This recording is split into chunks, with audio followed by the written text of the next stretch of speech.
Bebop. Welcome to Artist Bebop number 33, the weekly ramble where I take a timer and for 22 minutes ramble artistically. What does that mean? I guess I try to keep it within theme. That doesn't always happen. We have started the 22 minutes. We're going to go. So, I think I was thinking very heavy things this week. I think I have more energy. Some of the rambles I feel like I've been dragging, and that's the natural fatigue of life. But I do have a lot of energy this week, although heavy things going on mentally, I think. So, yeah, one thing it's been bugging me, my friend kind of beating up on himself for, and he'll remain nameless, we'll protect the innocent, but about not doing things right.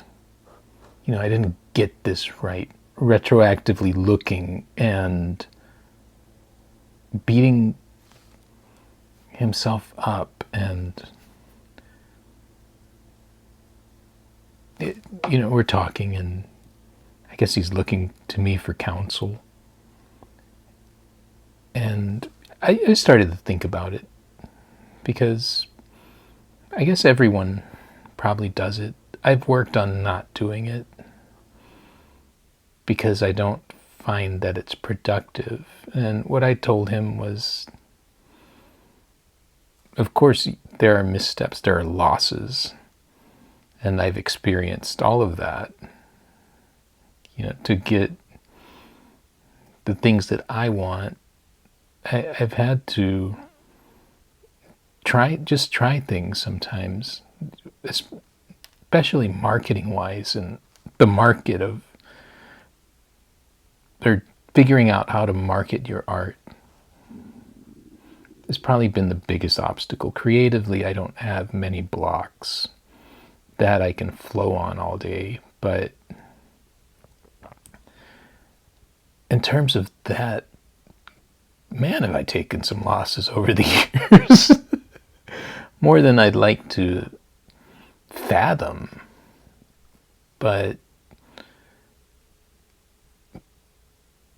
beating myself up has never been productive in regards to that. But taking those mistakes and evolving from them is everything. I got an email there. I forgot. Let me see. I'll do this while we're... you can see the backstage theatrics of the ramble, but I put it on airplane mode. I just forgot this week. But because I also use the phone as my timer. I'm very high tech here. Tell everyone. All right. Well, I got derailed on that ramble, but yeah, I think I was done with that segment. What else? So it's funny because I've written and vocalized being nervous about talking about my ADHD stuff, because it's personal, I guess, but at the same time, I'm so fascinated when I find somebody else I can talk to it about, and I've had people reach out to me, and so here we go. So yeah, last week I had heard, since I went to the doc, he gave me medication, that there was a shortage at pharmacies, and I experienced that this week, and so I've been without the medication since last Friday. So, and it was weird because I didn't know how that would play out. Treating ADHD, it's a world of difference. But then I started to think about, So I've talked about how the biggest thing to me is it made me more aware. And I really got to appreciate that this week, because I don't have the medication's assistance, but I can see my behaviors, and I guess through life, I made it this far as a human, so, and you learn to adjust, but learning to adjust even more so with a deeper understanding of what happens to you neurologically is really interesting, because part of why I sought an initial diagnosis is I felt overwhelmed. And because my life was different than all of those years that I went untreated. 37 years. And as an artist, not a problem. I can function with this ADHD thing, which I didn't know that's what it was, but it shaped my life. You compound parenthood and all of the responsibilities that go with that, working full time, educating, instructing, inspiring, having patience. All of that is a much heavier time. And so yeah, that's what I got to see this week too, is how it helps me exactly. Because I think somebody was talking to me and they were like, oh, that must be great in the studio. And the truth is, by the time I get to the studio, that's not the time that the medication is working. And the studio, if I felt the way I did in the studio in regular day-to-day life, I would be so amazing. And I guess the medication helps me do that. But it's really the day-to-day that's harder. Like today, I woke up and I kept us on schedule, but it was such a battle. And things like going into a room and not remembering what I was doing has always been a part of my life. I didn't know what it was. And I don't know, maybe that sounds minor, but when that keeps happening all day, it's mentally exhausting, I think.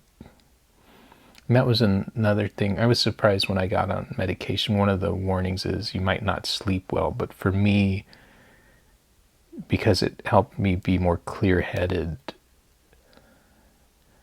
at the end of the day, I was so peaceful that I was that productive, that it's the best sleep I've gotten in years, which is weird to think about. And so, yeah, there's still the shortage. And as far as I know, the pharmacy doesn't know when they'll get more. And that was one of the first things my mom asked me. She's like, well, what happens if you're off? And I'm like, well, just go back to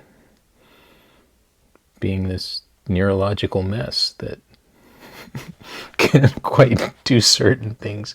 And, I'm always eager to talk to other people, because I don't like how other people experience ADHD. Like, how much of a spectrum is it? I'm still learning all these things. I meant to ask AI about it today, but oh God, that cracked me up. A friend of mine said AI gives me some of the best conversations, or some of the better conversations to a lot of my days. And you know what? It's weird. It's weird to sit there and chat with it. it can also be very educational. It has all the answers. Not all of them, but very insightful. I like it. It's cool. What else? I decided there was on TikTok, Green Eyes. That's her handle. But she suggested doing spooky stuff for October, even though it's not October. But I started to do that.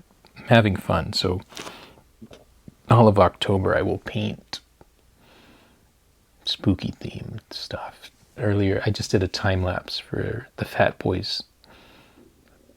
I don't know how many people remember the Fat Boys. Or I don't, they're, because they were so big back then, I thought.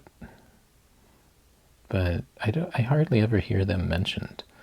But they had a 12-inch single cover. They had a 12-inch single with Freddy Krueger. It was a rap song, and so that was my spooky thing today.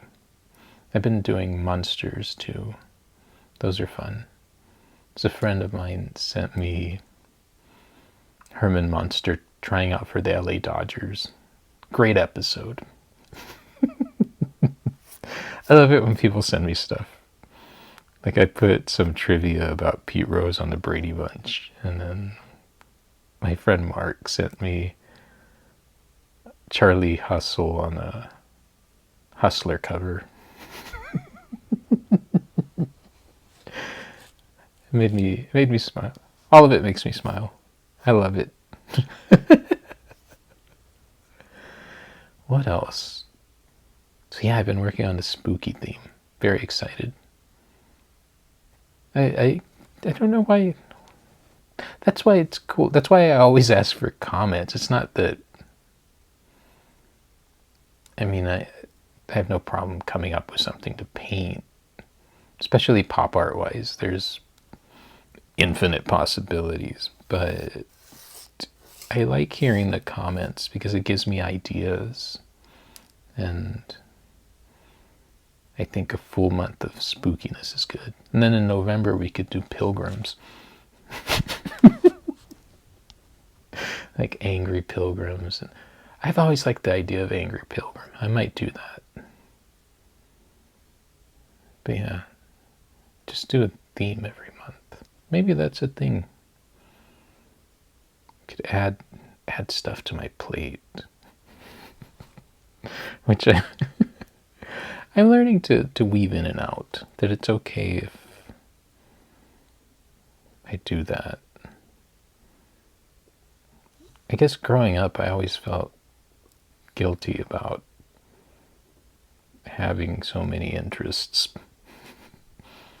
So I was always told to focus, when I don't think that's true. Especially the more multimedia stuff I do, like my writing and even these videos, my dailies, the time lapses, just putting all that together. I'm glad that all came from my interest in so many different things. So yeah, I regret nothing. What else? What have I been all over the place on this week? I need to get back in there and clean again. That's one thing I noticed not being on my ADHD meds is much easier to clean when I'm on them. Where it's one of my weaknesses, I guess. I always love the mock scenarios for job interviews. My only weakness is that I work too much. No, mine is organization. But yeah, that whole experience of the shortage, part of me was like, I think at some point I won't want the medication. But what I realized when I was doing balances of what the pros and cons were, I don't know if I was doing pros and cons, but just the effects of not taking it. And what I came to the resolution of is that it makes me a better father. Because the thing that was so exciting, it was the first day I took the medication. I was sitting down to teach my kids math and, you know, their subjects, their school stuff. And, you know, this may surprise you, but children can talk all at once. My children are very much like that, and there's 3 of them, and so attention, there's only 1 of me. So picture that. And so that's very hard to balance. And that was one of the things I was having trouble with. I've always handled it, but the first day I took the medication, I realized the difference. And I realized the quality that I was giving them. And that will keep me on it, you know, when it's available. When it's in stores. Yeah. What else? Just, they've been shipping. I love what's coming out of the studio. I'm really appreciating how fluid things feel. And I think I've said this a lot lately, but it's just weird, you know, because I don't know, I didn't grow up with teachers. Like in art class, I wasn't petted on because I didn't follow directions. 2, I talked a lot.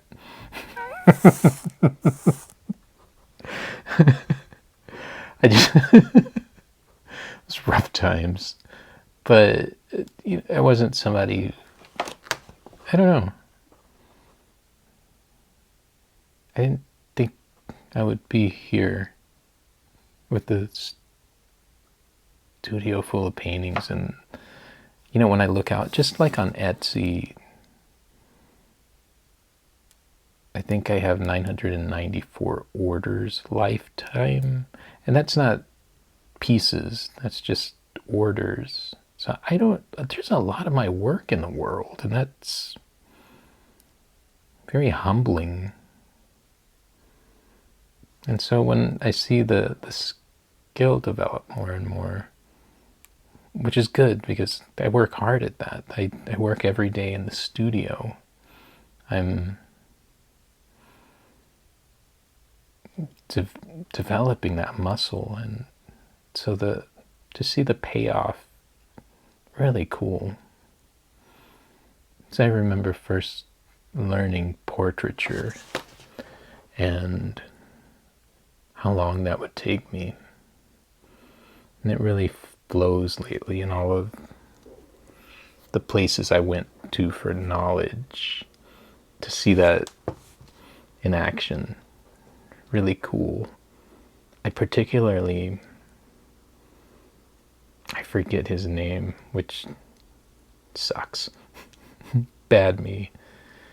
But he was very elderly, but he could draw, and so he was teaching us to draw. And lately, a lot of that's coming back, especially in regards to hands, and just, which back then I struggled with when I was in front of him, I guess. I didn't struggle, but you know, I didn't feel fluid. But it's like so many years later, it starts to click. And that's what's cool about learning. Love that. That's what I'm trying to drill into my kids' heads.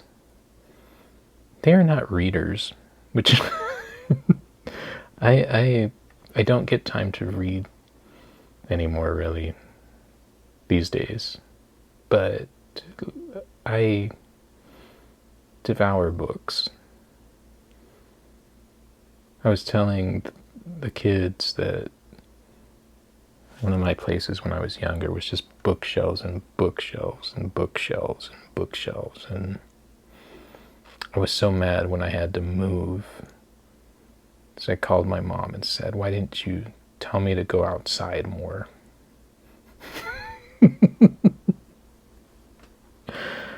Yeah. But I was telling them it's so important. It's where so many ideas come from, and I think it applies to anything that you want to do. So my brother and I, we were at Comic Palooza in Houston, and so you can get signatures and pictures with celebrities and a lot of cool people there, I guess, but I don't know, it's silly. But then we saw LeVar Burton's name. And so we got our picture with him, and it was cool. It's like, I don't know, I felt like he was annoyed to be there. But it was nice to tell him thank you for being part of our literacy. So, because absolutely, that's what he was. Reading Rainbow. I remember my daughter heard that song. There was a TikTok trend, and all right, post ramble. But there was a TikTok trend with Reading Rainbow's theme music, and my daughter was like fascinated with the song, and I think we participated in a trend, but it made me so happy. Even though they didn't know what it was, and I think I tried to show them, but they didn't care at that time. Maybe now. It's so funny how kids, they're temperamental.